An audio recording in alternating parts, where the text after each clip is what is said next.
बोलते हैं तो बेटा सॉल्यूशन जब हम बोलते हैं तो दिमाग में बहुत सारे पिक्चर्स आ रहे होंगे, दिमाग में बहुत सारी चीजें दिख रही होंगी। क्या दिख रहा है इस समय? मैंने बोला सॉल्यूशन तो क्या दिखाई दिया? हाँ, क्या? दीवार सॉल्यूशन है?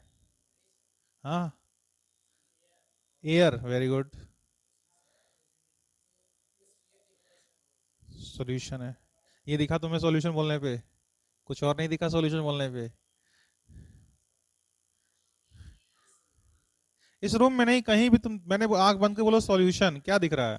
जैसे बोलो मैंगो दिख रहा है ना, बहुत सारे मैंगो, कच्चे मैंगो, पक्के मैंगो, हाँ, अलग अलग कैटेगरी के मैंगो, हाँ। तो वैसे मैंने सॉल्यूशन बोला तो क्या दिखाई दिया? वेरी गुड, चीनी पानी। ठीक है, नमक के साथ तुम पानी मिला देते हो, नींबू पानी। अरे यही सब चीजें दिखाई देगी ना, और क्या दिखेंगे? हम तो भैया यही दिखते हैं। हमसे कोई बोले सॉल्यूशन तो हमें तो यही दिखाई देता है। अब केमिस्ट्री कोई पढ़ाने की बात करे तो फिर सॉल्यूशन बहुत कुछ दिखता है, बट जनरली तो हमें यही दिखाता है, ठीक है ना, सॉल्यूशंस। जनरली हमारे आसपास में लिक्विड सॉल्यूशन बहुत देखते हैं, मतलब अंडरस्टैंड करते हैं, देखते तो बहुत कुछ है सॉल्यूशन के रूप में, बट हम जो जानते हैं, अगर इसको नहीं पढ़े हुए हैं, तो इसके बारे में हमें आइडिया नहीं है सॉल्यूशन क्या है, तो हम यही सोचते हैं जो हमारे आसपास में जो देख रहे हैं हम लोग, लिक्विड सॉल्यूशन है ना। शुगर को वाटर में ऐड करते हो, सॉल्ट को वाटर में ऐड कर देते हो, लेमन वाटर बना लेते हो ना, एल्कोहल वाटर बना लेते हो, ये सॉल्यूशन ही है। और यही हमें जनरली फील होता है, बट सॉल्यूशन की बहुत सारी कहानियां हैं, तो उसी को इसमें हमें जानना है। इस चैप्टर में दो फेजेस में मतलब बेसिकली बात किया गया। एक जो बात कर रहा है वो हेनरी लॉ को लेके बात करेगा, ठीक है ना, सॉल्युबिलिटी किस तरह से काम करती है। और दूसरा वेपर प्रेशर को लेकर के हमारे पास राउल्ट्स लॉ आता है। फिर राउल्ट्स लॉ के बाद कोलिगेटिव प्रॉपर्टी आती हैं जो कि बेस्ड होते हैं राउल्ट्स लॉ पे, थोड़ा सा कुछ अलग भी प्रॉपर्टी आती है, ठीक है ना, और चैप्टर समाप्त हो जाता है। तो बहुत बड़ा चैप्टर नहीं है, बहुत छोटा भी नहीं है, कैलकुलेटिव है, गुणा भाग बहुत करना है इसमें, बहुत सारे आपके क्या है कंसंट्रेशन टर्म्स इसके अंदर आते हैं। और मुझे लगता है यहाँ से ये कहना भी गलत नहीं है कि लगभग इस चैप्टर में 50% जो पार्ट है वो क्लास 11 का आने वाला है, कैलकुलेशन जो पार्ट है, क्योंकि पूरा कंसंट्रेशन टर्म ले रखा है, molality, molarity, normality, mass percentage, सब कुछ इसमें इंक्लूड है और सबको पढ़ना भी है। तो चलो इसको स्टार्ट करते हैं, सॉल्यूशन के बारे में थोड़ा जानते हैं कि सॉल्यूशन होता क्या। जब भी सॉल्यूशन की बात की जाए तो यहाँ देखो दो लाइन को कोट करना होता है। एक तो होता है होमोजेनस मिक्सचर, मतलब अगर डेफिनेशन दे रहे हो तो इस बात को बोलना बहुत जरूरी है कि सॉल्यूशन एक होमोजेनस मिक्सचर है। सेकंड, आपको जो पॉइंट कहना है, जो फाइनल रिजल्ट मिलता है सॉल्यूशन बनाने के बाद वो सिंगल फेज में होते हैं। किस फेज में होते हैं? या तो सॉलिड होगा, या तो लिक्विड होगा, या तो गैस होगा, तीनों में से किसी एक फेज में होगा। जैसे एक छोटा सा मैं एग्जांपल दूं, शुगर कैसा है भाई? बोलो, शुगर हमारा सॉलिड है। वाटर कैसा है हमारा? लिक्विड है। और रिजल्ट हमें क्या मिल रहा है? Sugar solution. ये कैसा होता है? लिक्विड होता है। तो क्या उसमें मुझे सॉलिड दिखाई दे रहा है? नहीं, वो क्या हो चुका है? वो लिक्विड फेज में चला गया, मेल्ट हो गया, ठीक है ना। अब जो भी हुआ, वो जो भी वाटर के मॉलिक्यूल्स थे, जो स्पेस थी उनके बीच में जाके बैठ गया, और इतना छोटा हो गया शुगर के जो मॉलिक्यूल इतने छोटे फॉर्म में चले गए हैं, ठीक है ना, कि वो क्या हो रहे हैं, हमें नेकेड आई से विजिबल भी नहीं हो पा रहे हैं, वो दिखाई भी नहीं दे रहे हैं। तो जब भी सॉल्यूशन की बात करेंगे तो सॉल्यूशन एक होमोजेनस मिक्सचर होता है जो दो या दो से अधिक कंपोनेंट के मिलाने से बना हुआ होता है। मिलने के बाद जो हमें फाइनल मिलता है वो कैसा होता है? सिंगल फेज में होता है। होमोजीनस की बात हम करते हैं तो होमोजीनस को भी जान लें, और फिर मैं समराइज कर दूंगा, एकदम दिमाग में बैठ जाएगा क्या कहानी है।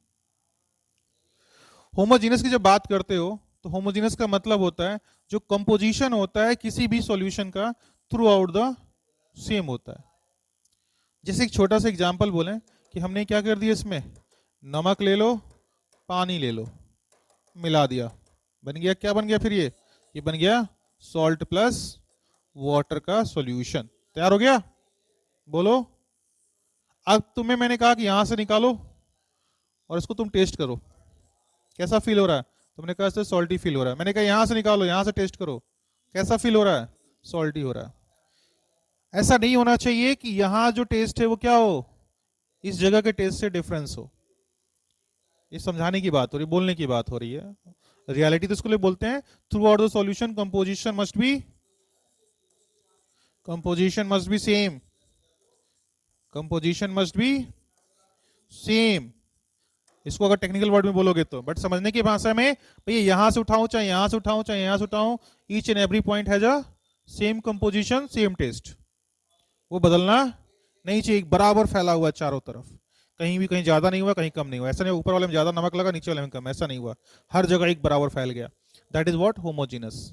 कोई भी होमोजेनस मिक्सचर होता है उसको नेकेड आई से नहीं देख सकते हो, और उसकी साइज होती है, जो सॉल्यूट वाले पार्ट जो घुल रहे होते हैं सॉल्वेंट के अंदर, उसकी साइज 1 नैनोमीटर से छोटी हो जाती है। क्या हो जाती है? जो साइज होती है 1 नैनोमीटर से सॉल्यूट की छोटी मिलती है, या फिर 1 नैनोमीटर हो जाती है, इससे ज्यादा नहीं होती है, ठीक है ना। तो सॉल्यूशन की कहानी हो गया, solution is a homogeneous mixture, ठीक है ना।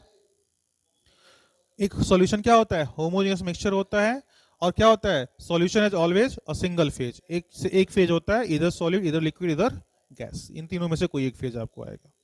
एक बात और आपको यहाँ पे नोटिस करना है, जब सॉल्यूशन को डिफाइन कर रहे होते हो तो ये बात बहुत इंटरेस्टिंग भी हो जाती है और आपको दिमाग में भी रखना होता है, वो क्या है कि जो फेज ऑफ, क्योंकि इसके आगे क्लासिफिकेशन जब करेंगे तो इसी बेस पे करते हैं, फेज ऑफ सॉल्वेंट जो होता है और अपना फेज ऑफ जो सॉल्यूशन होता है, दोनों क्या होते हैं भाई? सेम होते हैं, बराबर का मतलब सेम होते हैं। जैसे अभी जस्ट जो एग्जांपल लिया, सॉल्ट एंड वाटर ही ले लो, ये कैसा होता है बेटा? सॉलिड होता है। वाटर कैसा होता है? लिक्विड होता है। रिजल्ट में क्या मिला हमको? सॉल्ट सॉल्यूशन मिला कि नहीं मिला? बोलो। ये कैसा फेज में होता है भाई? जो मिला फेज कैसा है उसका? लिक्विड ही तो है, नमक घुल गया पूरा पानी में, है कि नहीं है? तो फाइनली देखो वाटर सॉल्वेंट था, और सॉल्यूशन भी कैसे, सॉल्यूशन यहाँ पे क्या हुआ? ये जो बन के तैयार किस फेज में? लिक्विड फेज में। और वाटर भी किस फेज में था? तो वही मैंने आपको बोला, फेज ऑफ सॉल्वेंट और फेज ऑफ सॉल्यूशन दोनों क्या होते हैं? सेम होते हैं, वो बदलते नहीं है। एक छोटा सा एग्जांपल मैं लूं और मैं पूछूं आपसे, जैसे मैंने बोला व्हीट फ्लावर, इंटरेस्टिंग है, और प्लस वाटर लिया, इनको मिला करके हमने एक डो बनाया, फ्लावर डो बन के तैयार हो गया, आटे का डो बन गया, ठीक है ना। व्हीट फ्लावर का मतलब क्या हुआ? आटा। आटा लिया, पानी लिया, मिला करके क्या किया? आटे का गुदा हुआ डो बना लिया, है ना। तो अब मैं आपसे पूछूं इसमें सॉल्वेंट कौन सा है, सॉल्यूट कौन सा है? बैठे रहो बैठे रहो बैठे रहो बैठे रहो।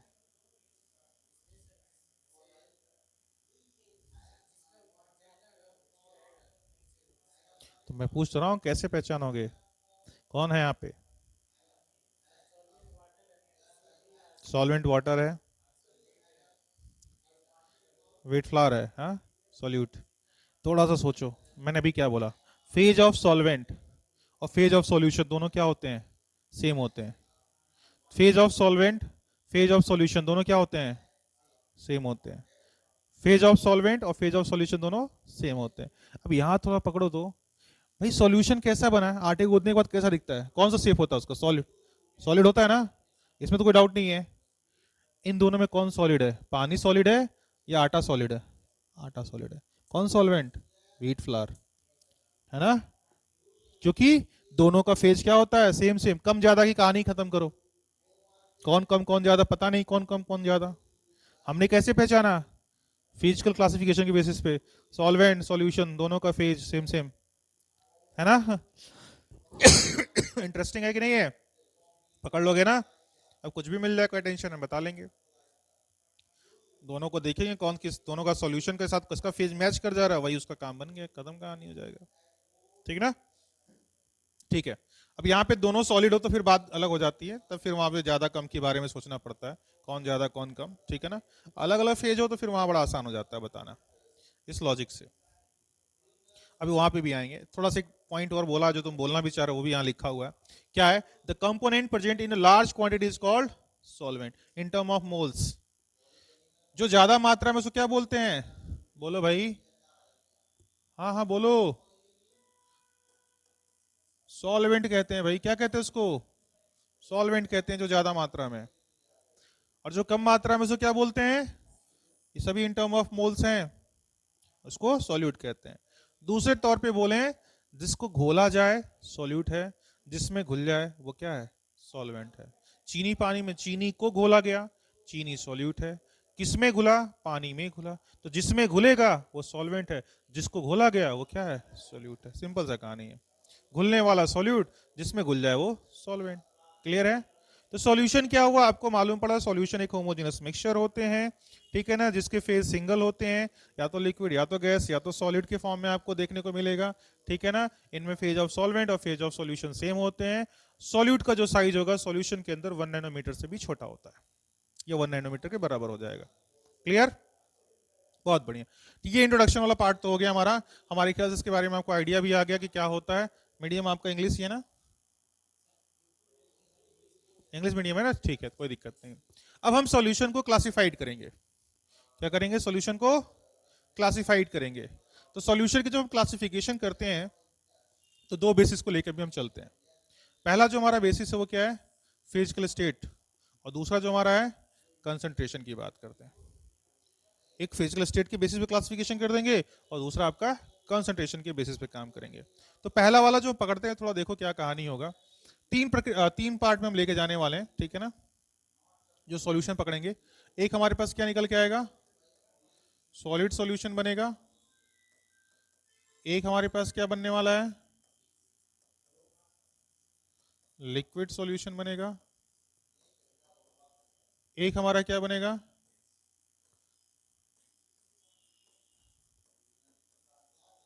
गैस सॉल्यूशन बनेगा, ठीक है ना। तीन फेजेस बनेंगे। अगर एग्जाम्पल दिया जाए, थोड़ा देखो, हर एक के तीन पार्ट बनने वाले हैं। हमें सॉलिड सॉल्यूशन चाहिए। क्या चाहिए? सॉलिड चाहिए सॉल्यूशन। तो भैया उसका फेज कैसा है? सॉलिड है। तो फिर आपको बताओ सॉल्वेंट का फेज कैसा होना चाहिए? बताओ। हमारा सॉल्यूशन क्या है? सॉलिड है। क्या मिला हमको? Solid solution. तो तुम मुझे बताओ सॉल्वेंट का फेज कैसा होना चाहिए? सॉल्वेंट का फेज सॉल्यूशन का फेज क्या होता है? सेम होता है। तो भैया अगर ये सॉलिड सॉल्यूशन है तो जितने भी सॉल्वेंट होंगे सब सॉलिड होने चाहिए। होने चाहिए कि नहीं होने चाहिए? क्या होने चाहिए? सॉल्वेंट होने चाहिए। सॉल्यूट अपनी मर्जी का है, सॉल्यूट का कोई रोक टोक नहीं होता है, उसको तुम जिस चाहे उस फेज में ले लो। सॉल्यूट आपका सॉलिड भी हो सकता है, सॉल्यूट आपका लिक्विड भी हो सकता है, सॉल्यूट आपका गैस भी हो सकता है। But solvent it has to be solid, it has to be solid, और it has to be solid. मतलब कुछ कर लो, सॉल्वेंट को क्या करना पड़ेगा? यहाँ पे सॉल्यूशन सॉलिड बनाना है तो इसको भी सॉलिड रखना पड़ेगा। बात मेरी समझ में आ रही है? अब बात यहां आती है, कुछ एग्जांपल हो जाए। कहीं देखा है कि सॉलिड सॉल्यूट और सॉलिड सॉल्यूशन सॉल्वेंट मिलते हो और सॉल्यूशन तैयार करते हो सॉलिड के फॉर्म में? क्या देखें? हाँ, व्हीट और वाटर। हाँ, ठीक है। मैं बताऊं, सिक्के को देखा आपने, कॉइन को? वो एक सॉलिड सॉल्यूशन है। ज्वेलरी देखते हैं, वो भी एक सॉलिड सॉल्यूशन है, ठीक है ना। बेसिकली एलॉय की बात करते हैं हम लोग। एलॉय का मतलब जिसमें दो या दो से अधिक मेटल को होमोजेनियसली मिक्स किया गया हो, ठीक है ना। एलॉय क्या होता है? It's a homogeneous mixture of two or more metal. Homogeneous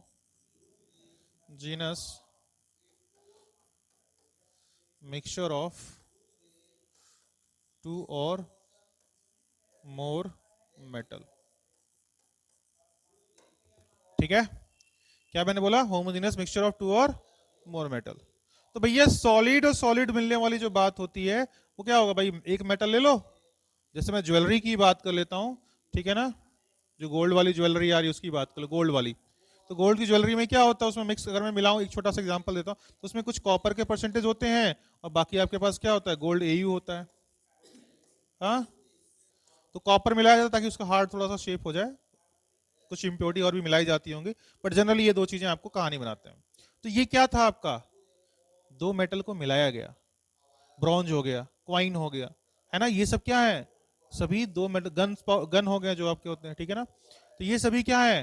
जो उनके बॉडी बने होते हैं वो दो या दो से अधिक मेटल को मिला के बनाए गए थे, और मेटल जो मिलते हैं वो होमोजेनस फॉर्मेट में होते हैं। और मैंने अभी जस्ट पहले बोला कोई भी चीज होमोजेनसली मिक्स किया जा रहा हो सॉल्यूशन बनाएगा। तो यहाँ पे क्या बन जाएगा हमारे पास, क्या लिख सकते हो, एलॉय इसका एग्जाम्पल हो जाएगा। क्या हो जाएगा, एलॉय में तमाम एग्जाम्पल आते हैं, सबको लिख सकते हो। लिक्विड को सॉलिड में मिलाना है भाई, सॉल्ट प्लस सॉल्ट क्या है यहाँ पे, सॉल्यूट हो जाएगा। बट वहां पे क्या बोल रहा है, हमको सॉल्यूट कैसा चाहिए, तो फिर कहाँ चलेगा, बनेगा यहाँ पे नहीं बैठेगा।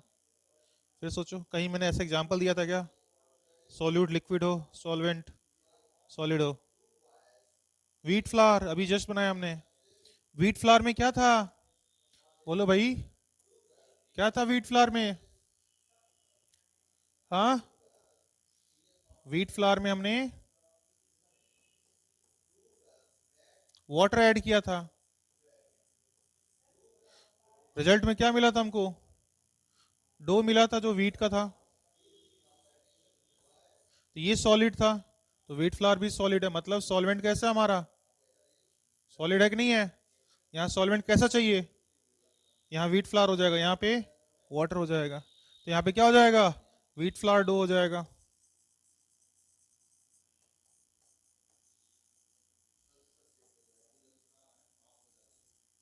क्या हो जाएगा, व्हीट फ्लावर डो हो जाएंगे, आटे का बना हुआ जो आपका डो हो जाता है।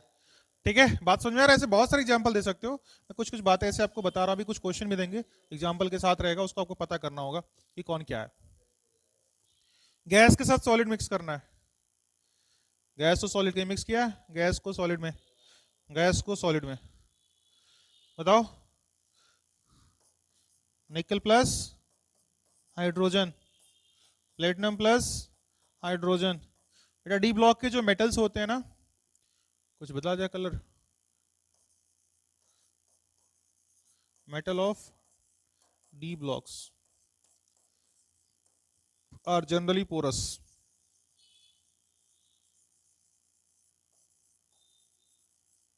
कैसे होते हैं भाई, जो मेटल्स होते हैं उसमें छोटे छोटे छोटे छोटे पोर्स होते हैं, छेद होते हैं, और जब हवा चलती है तो उसमें जाकर बैठ जाती है एक बराबर तरह से होमोजेनियस फॉर्मेट में। तो अभी जो सॉल्यूशन तैयार हुआ कैसे कहलाएगा, इसको हम बोलेंगे सॉलिड सॉल्यूशन। फोम देखते हो, फोम जो सोफा वाला फोम होता है उसमें हवा भरा होता है, बैठते तो आवाज भी करता है, हवा निकलती हुई आती है।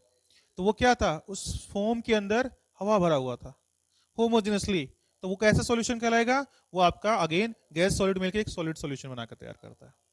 क्लियर हो गया, जहां फोम क्या कर रहा था, सॉल्वेंट का काम कर रहा था, और जो गैस था वो क्या था, सॉल्यूट का काम कर रहा था। क्लियर हुआ कि नहीं है। तो ऐसे ही आपके क्या हो जाएंगे, ये जैसे मैंने आपका क्या बनाया, ये एग्जांपल था आपके सॉलिड सॉल्यूशन का, सेम ऐसे लिक्विड सॉल्यूशन। तो लिक्विड सॉल्यूशन की बात करोगे तो क्या होने वाला है, यहां जितने भी सॉलिड हैं ये सब क्या हो जाएंगे, बोलो लिक्विड हो जाएंगे। वेरी गुड, एकदम सही बोले हो, क्या हो जाएंगे, लिक्विड हो जाएंगे। तो फटाक से उसको क्या लिख देंगे हम लोग, लिक्विड लिक्विड लिक्विड, है ना। ये लिक्विड हो गया, ये भी लिक्विड हो गया, ये भी लिक्विड हो गया, हो गया ना। अब क्या करना है भाई, इसका रिजल्ट देखना है कि रिजल्ट हमें क्या मिलता है। तो रिजल्ट देखो क्या हो सकता है भाई, सॉलिड लिक्विड कहीं मिलाते हो, तमाम यही तो काम करते हो सॉलिड को लिक्विड मिलाने के लिए, चीनी को पानी में, नमक को पानी में, सब सॉलिड लिक्विड का एग्जांपल है। तो यहाँ पे क्या एग्जांपल आ सकता है, सॉल्ट प्लस वाटर आ जाएगा, शुगर प्लस वाटर हो जाएगा, ये सब चीजें क्या हो जाएंगी, जिसमें आपके सॉलिड कौन है, सॉल्ट रहेंगे, शुगर रहेंगे, लिक्विड फेज में क्या रहेगा हमारा, वाटर रहेगा। तो ऐसे सॉल्यूशन जो बन के तैयार होंगे वो कैसे होंगे भाई, सॉल्यूशन का भी तो टाइप बदल रहा है, वो कैसा सॉल्यूशन होगा, वो सॉल्यूशन आपका बोलो लिक्विड सॉल्यूशन कहलाएगा। इसको भी चेंज कर दिया जाए, कहलाएगा ना, क्योंकि हमारा सॉल्वेंट किस फेज में है, लिक्विड में, तो सॉल्यूशन में किस फेज में मिलेगा, लिक्विड फेज में। लिक्विड लिक्विड को मिलाना है, एल्कोहल किस फेज में होता है, लिक्विड, वाटर किस फेज में है, दो लिक्विड मिलकर क्या बनाएंगे, लिक्विड सॉल्यूशन, क्योंकि हमारा फाइनली वाटर जो कि सॉल्वेंट था वो लिक्विड फेज में था। तो यहाँ पे अल्कोहल के साथ क्या कर दीजिए, वाटर ऐड कर दीजिए, क्या ऐड कर दीजिए, वाटर ऐड कर दीजिए, है ना। और ऐसे ही गैस लिक्विड की बात हो रही है, और भी एग्जांपल दे सकते हो, लेमन वाटर ले लो, क्या ले लोगे इसमें और एग्जांपल चाहो तो, लेमन प्लस वाटर ले लो, लेमन के साथ पानी को मिला दो, ठीक है, कोई दिक्कत नहीं होगा। गैस और लिक्विड मिलाना है भाई, जितने भी तुम्हारे एरेटेड ड्रिंक होते हैं, एरेटेड ड्रिंक, जैसे कि आप क्या बोलते हो, सोडा वाटर, पेप्सी, कोला, ये सब होता है ना, ये सब क्या हो जाएंगे, ये सभी आपके गैस लिक्विड का मिक्सचर कहलाएंगे, क्योंकि उसमें क्या होता है, CO2 गैस फिल की गई, तो हाई प्रेशर पे क्या करते हैं, सोडा वाटर बनाना है, पानी लिया, CO2 गैस को हाई प्रेशर से फिल कर दिया, तो CO2 गैस क्या हो जाएगा, पानी जाके मिक्स हो जाएगा, उसके बॉटल के नेक को बंद कर दिया, खोलते थे ना हवा निकलती है, वो CO2 गैस में भरा रहता है। तो ये सॉल्यूशन कैसा कहलाएगा, ये आपका सॉल्यूशन क्या हो जाएगा, गैस लिक्विड का लिक्विड सॉल्यूशन कहलाएगा। समझ में आया? ऐसे ही गैस गैस का होता है, जो कि यहाँ मैंने बना के आपको दिया हुआ है, देख लो फटाक से, यहाँ रहा, वो चीजें मैंने यहाँ लिखी हुई हैं। तो गैस गैस वाला भी देख लो, फटाक से थोड़ा आगे बढ़ा जाए, जहां जहां गैस उसको पकड़ लो, कलर्स चेंज कर लिया जाए, चलिए ठीक है। यहाँ देखो भाई, हमारा सॉल्वेंट गैस पकड़ो, यहाँ पे गैस है, एक गैस यहाँ है, एक गैस है, तो इनसे बनने वाले सॉल्यूशन भी किस फॉर्मेट में होंगे, गैस के फॉर्मेट में होंगे। देख लो, अब सॉल्यूट कुछ भी, उससे कोई मतलब नहीं है। यहाँ पे देखो, सॉल्यूट गैस है, सॉलिड लिक्विड रख लो, और सॉलिड सॉलिड रख लो, क्या फर्क पड़ता है, सॉलिड लिक्विड गैस तीनों फेज में। गैस और गैस को मिलने से क्या बनता है भाई, एयर, हमारे आसपास जितने हवा है सब सॉल्यूशन में है, वो एयर का मिक्सचर कहलाएगा, वो भी होमोजीनस फॉर्मेट में, इसलिए वो एयर सॉल्यूशन हो गया। लिक्विड का गैस में मिल जाना भाई, कहीं मिलाया लिक्विड को गैस में, मॉइस्ट हो गया, ठीक है ना, जो आपके मॉइस्ट होते हैं, नमी होती है, बरसात में ये चीज देखने को मिलता है, हवा में क्या होती है, नमी आती है ना, कपड़े वगैरह जो पसीने स्वेटिंग होते हैं, चिपचिपाहट आ जाती है, तो वो क्या होते हैं, उसमें कंडीशन में आसपास की ह्यूमिडिटी बहुत बढ़ गई होती है, मॉइस्ट बहुत ज्यादा होता है, ठीक है ना। बेसिकली एयर में क्या कंटेन करना, वाटर का कंटेन हो जाना मॉइस्ट कहलाता है। हवा में पानी आ गया, वो क्या कहलाएगा आपका, यहाँ है लिक्विड गैस सॉल्यूशन कहलाएगा। पानी था, भाप बन के हवा में मिक्स हो गया, हवा की मात्रा ज़्यादा है, पानी थोड़ा सा उड़ के बैठा है, तो इसका मतलब क्या हुआ, हवा में पानी आके मिल गया, और ऐसे को क्या बोलेंगे हम लोग, हवा में मिला है ना, गैस सॉल्यूशन बनके तैयार हो गया। सॉलिड गैस का मिक्स होना भाई, क्या हो गया, कंफोर इन एयर हो गया भैया। उस छोटे छोटे कोई भी धूल पकड़ ले लो, छोटे छोटे पार्टिकल्स का एयर में ले लो, धूल वगैरह, जैसे अब चिमनी वगैरह जलती हैं, बहुत सारे क्या होते हैं वहाँ पे, धूल कण निकलते रहते हैं, ठीक है ना, वो क्या होते हैं, एयर में होमोजिनसली मिक्स हो जा रहे हैं। अभी अपने सहजनवा का देख लो, वहाँ जो सॉल्यूशन तैयार हो रहा है, उसमें बहुत सारे क्या होते हैं, एयर पार्टिकल्स, एयर के साथ क्या हुए हैं, बहुत सारे पार्टिकल्स मिक्स हो रहे हैं, क्योंकि तमाम फैक्ट्री आसपास में है, उनसे जो निकलने वाली पार्टिकल्स हैं हवा में एकदम बढ़िया से मिक्स हो जा रही हैं, ठीक है ना, तो वो सॉल्यूशन कैसा हो गया, वो होमोजीनस हो गया, इसलिए उसको हम क्या बोलेंगे, that is what, solid into the gas.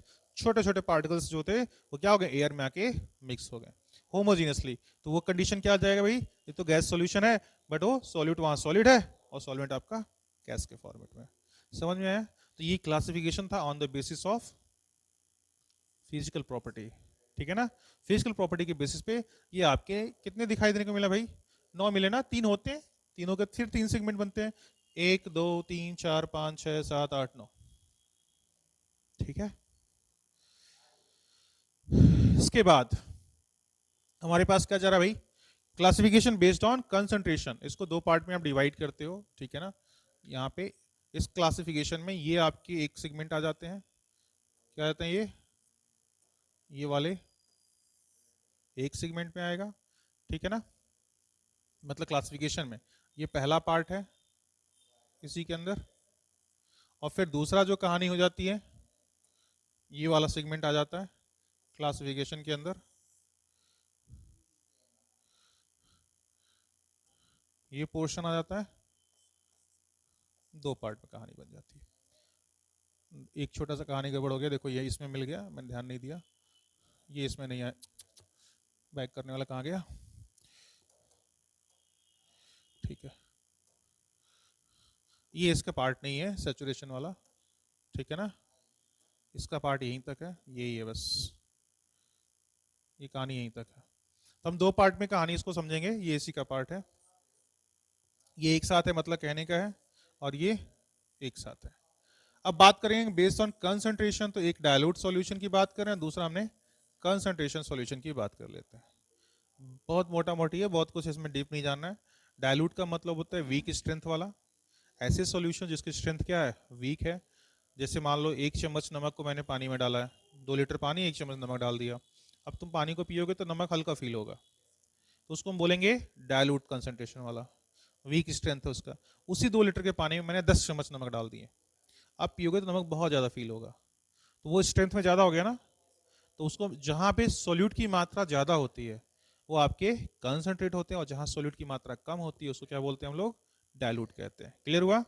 तो डाइल्यूट का मतलब हुआ जहाँ पे कंसंट्रेशन कम हो रहा हो सोल्यूट का, और जहाँ पे कंसंट्रेशन की बात करेंगे, कंसंट्रेटेड की बात हो रही है, वहाँ पे सोल्यूट की मात्रा ज़्यादा हो जाती है, ज़्यादा सोल्यूट घोला गया। कब चीनी घोला गया, डाइल्यूट है, ज़्यादा चीनी घोला गया कंसंट्रेटेड है। कम एचसीएल है, डाइल्यूट है, ज़्यादा एचसीएल है, ज़्यादा जहाँ वहाँ कंसंट्रेटेड की बात हो जाती है।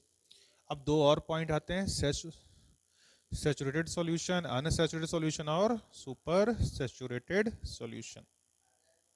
ठीक है, तो क्या होते हैं भाई सैचुरेटेड, सुपर सैचुरेटेड, अनसैचुरेटेड? हाँ,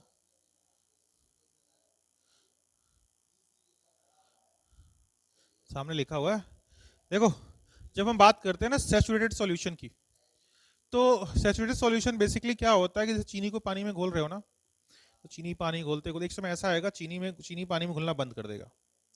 द टाइम, वो समय जिस समय क्या हो, जो भी आपके शुगर थे, जो सॉल्यूट था वो स्टॉप डिजॉल्विंग, वो उसमें घुलना बंद कर दे। जैसे घोला, अब एक भी दाना डाल रहे हैं वो नीचे जाकर बैठ जा रहा है, घुल ही नहीं रहा।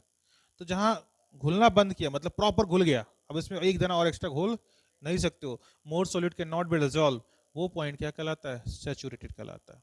मतलब maximum amount of solute already dissolve in solvent, no more क्या होता है, solute can be dissolve in solvent, उससे अधिक और सॉल्वेंट आप सॉल्यूट उसमें घोल नहीं सकते हो। That is the condition of saturated, संतृप्त है। अब उसको जैसे तुम खाना खिलाया खिलाया, खाना खा लिया, अभी एक रोटी नहीं खा पाओगे भाई, एक निवाला नहीं खा पाओगे, इतना सा लेके नहीं खा पाओगे। That is the condition of saturated. Unsaturated, अभी जो वाटर कंटेन था उसकी क्षमता थी 2-4 चम्मच और घोल लेने की सॉल्यूट को, बट तुमने नहीं घोला, तुमने एक ही चम्मच घोल के छोड़ दिया। समझा एग्जाम्पल? तो तुम्हारा तुम्हारे खाने की क्षमता कितनी है, 10 रोटी की है, कितनी है, 5 से 6 रोटी खा लेते हो, ठीक है, चलो कोई बात नहीं, 5-6 रोटी ठीक है। तो 5-6 रोटी खाने की क्षमता है तुम्हारी, बट तुम्हें घर पे क्या किया गया, 2 ही रोटी खिला के भेज दिया गया। तो कहीं बाहर मिलेगा 2-4 रोटी खा सकते हो, कोई दिक्कत नहीं है, क्योंकि पेट में जगह है ना। दैट इज वॉट अनसैचुरेटेड, मतलब मोर solute still can be dissolve, अभी और उसमें घोला जा सकता है, वो कंडीशन क्या कहलाता है, अनसैचुरेटेड। और सुपर सैचुरेटेड, जितना घोलने की क्षमता थी उससे ज्यादा घोल दिया गया टेम्परेचर राइज होने की वजह से, चीनी पानी घोल लिए एकदम सैचुरेटेड बना लिए, अब घोल नहीं पा रहा था, गर्म कर दो, घुलेगा ना। और चाशनी तो ऐसे ही बनती है, घुल जाएगा ना। तो ये क्या हुआ, जितनी क्षमता थी उससे ज्यादा ही तुमने घोल दिया टेम्परेचर को राइज करके, तो फिर ये क्या कहलाएगा, इसको कहते हैं सुपर सैचुरेटेड। अगर इसको तुम ठंडा करोगे तो फिर नीचे बैठ जाएंगे सब, तो ये अनस्टेबल होते हैं। क्या होते हैं, सॉल्यूशन स्टेबल नहीं है, ये अनस्टेबल सॉल्यूशन है। इस प्रोसेस थ्रू क्या करते हैं हम लोग, क्रिस्टल का फॉर्मेशन करते हैं। क्या करते हैं, क्रिस्टल का फॉर्मेशन ऑफ क्रिस्टल, क्रिस्टलाइजेशन की प्रोसेस में भी इसका इस्तेमाल करते हैं। सडनली कूल कर देते हैं जिससे नीचे क्या होता है, सॉलिड के फॉर्म में सॉलिड कलेक्ट हो जाता है, दैट इज व्हाट क्रिस्टलाइजेशन। ठीक है, क्लियर है, बहुत बढ़िया। तो ये आपका कहानी खत्म हो चुका है।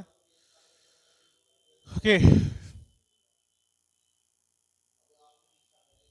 कुछ क्वेश्चन हमारे पास आ गए बेटा, करें इन क्वेश्चन को। तो पहला क्वेश्चन क्या कहता है हमसे, क्वेश्चन कहता है what is the defining character of saturated solution. Saturated solution का इनमें से कौन सा डिफाइनिंग कैरेक्टर है, कौन डिफाइन कर रहा है भाई। तुम्हारे पास हिंदी भी है, इंग्लिश भी है, दोनों ऑप्शन है, दोनों में से पढ़ के जो समझ में आए तुम मुझे बता दो क्या ऑप्शन होना चाहिए इसका।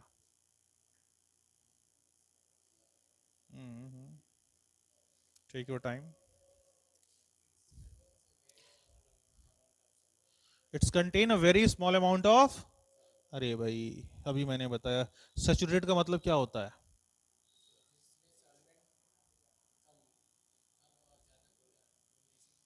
सॉल्वेंट कम करने की बात ही नहीं है, जिसमें हमने मैक्सिमम घोल दिया, अब उसके बाद घोल पेट भरा हुआ है, सैचुरेटेड एक रोटी भी नहीं, एक निवाला भी नहीं खा पाओगे। हाँ, घर वालों ने एकदम बढ़िया से खिला के भेजा, ना कम ना ज्यादा, तो वो क्या कहलाएगा, सैचुरेटेड, यही तो करेक्टर है सैचुरेटेड का, तो यहाँ पे कहीं मैक्सिमम वर्ड यूज किया है, ये रहा। किसी पर्टिकुलर टेम्परेचर में जितना घोलना था उतना हम लोग घोल चुके हैं, अब और अधिक घोल नहीं सकते हैं, ठीक है ना। तो ऑप्शन नंबर सी करेक्ट है। अगर तुम बोल रहे स्मॉल अमाउंट, तो भैया ये तो अनसैचुरेटेड है ना, अभी और घोल सकते हो इसमें। कंटेनर नहीं नहीं, अनसैचुरेटेड नहीं बेटा, ये क्या कहलाएगा, ये तो डायलूट कहलाएगा। जिसमें कम सॉल्यूट उसको क्या बोलते हैं हम लोग, dilute solution. It is always unstable, unstable कौन होता है भाई, सुपर सैचुरेटेड अनस्टेबल वाला होता है ना। Can still dissolve more solute, और घोल सकते हो भैया, और रोटी खा सकते हो, अनसैचुरेटेड हो गया। बोलो क्लियर हो रहा है कि नहीं हो रहा है, हो रहा है ना। जो थ्योरी पढ़ा उस पर क्वेश्चन है हमारे पास, दिमाग में तो बैठना ही बैठना है। नया क्वेश्चन देखते हैं। Which of the following solution is unstable and prone to crystallization? Super saturated, very good. भैया जो क्रिस्टलाइजेशन की बात हुई थी, अनस्टेबल की बात हुई थी, कौन था, super saturated, option number C correct है। भाई डायलूट सॉल्यूशन स्ट्रेंथ में वीक होता है, सॉल्यूट कम होते हैं। Saturated proper amount of solute dissolve, no more solute can be dissolve, और अधिक नहीं घोल सकते हो। Saturated, unsaturated still more solute can be dissolve, अभी और घोल सकते हो। तो फाइनली हमारा आंसर सुपर सैचुरेटेड, जो क्रिस्टलाइजेशन अनस्टेबिलिटी के बारे में बात कर रहा था। विच of the following example of super saturated solution, इनमें से कौन सा सुपर सैचुरेटेड का सॉल्यूशन भाई, sugar solution where sugar can still dissolve, unsaturated भाई अभी और घोल सकते हो। A salt solution where salt start crystallizing upon cooling, ठंडा करने पे क्रिस्टलाइज हो रहा है, करेक्ट है बेटा, क्रिस्टलाइजेशन ही तो होता है सुपर सैचुरेटेड। तो यहां तक कहानी बन गई हमारा। Weak salt solution dilute solution है भाई। A solution containing less solute unsaturated, good, समझ में आने लगा, लग रहा थोड़ा थोड़ा। अब इसके बाद हमारे पास आ जाता है method of expressing concentration of solution. अभी तक जो था हमारा बहुत बेसिक हम लोग बात कर रहे थे, सॉल्यूशन क्या होता है, उसके क्या क्लासिफिकेशन हो सकते हैं। तो बेसिकली मोटा मोटी दो क्लासिफिकेशन में देखा, एक कंसंट्रेशन के टर्म में और एक फिजिकल स्टेट के टर्म में। कंसंट्रेशन में भी दो पार्ट डिवाइड किया गया था, डायलूट और कंसंट्रेटेड वाला, फिर सैचुरेटेड सुपर सैचुरेटेड अनसैचुरेटेड वाले, ठीक है ना। अब इसके बाद जो हमारा एनसीईआरटी कहता है वो बेसिकली बात करता है कंसंट्रेशन टर्म्स को कैसे एक्सप्रेस करते हैं, ठीक है ना। जो उनका एक्सप्रेशन होता है कंसंट्रेशन टर्म को, हम कैसे उसको एक्सप्रेस कर सकते हैं, उसको लेके बात कर रहे हैं। तो कंसंट्रेशन को जो एक्सप्रेस करने की जब हम बात कर रहे होते हैं, चलो कुछ बेसिकली मैं आपको थोड़ा सा यहाँ इंट्रोडक्शन दे दूं, फिर न्यूमेरिकल्स वगैरह कल ही देखा जाएगा। जो कंसंट्रेशन की जो बात हम कर रहे होते हैं, दो कंडीशन लेते हैं। एक तो हमारा क्या होता है, वॉल्यूम बेस्ड हो जाते हैं,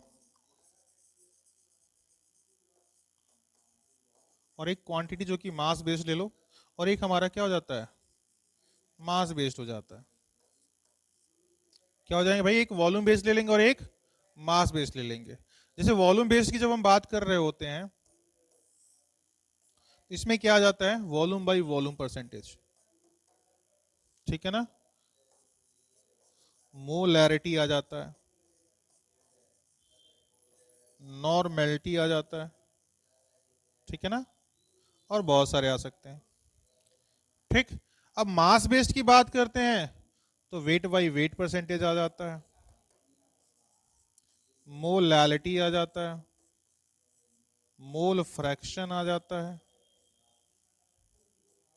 और बहुत कुछ है भाई, ठीक है ना। तो अब बेसिकली हम क्या करेंगे, इसके आगे इन्हीं सभी टर्म्स को पढ़ेंगे और इनके बेस पे न्यूमेरिकल, जो कि ऑलरेडी आपने क्लास 11th में पढ़ रखा है, यहाँ थोड़ा रिवीजन हो जाएगा। एक दो दिन का इसके आगे लेक्चर है, न्यूमेरिकल्स भरपूर करेंगे, दिमाग में सारी बातें बैठ जाएंगी, ठीक है ना। तो आज इतना ही रखते हैं, ठीक है। समझ में आई सारी बातें, नोट करना है।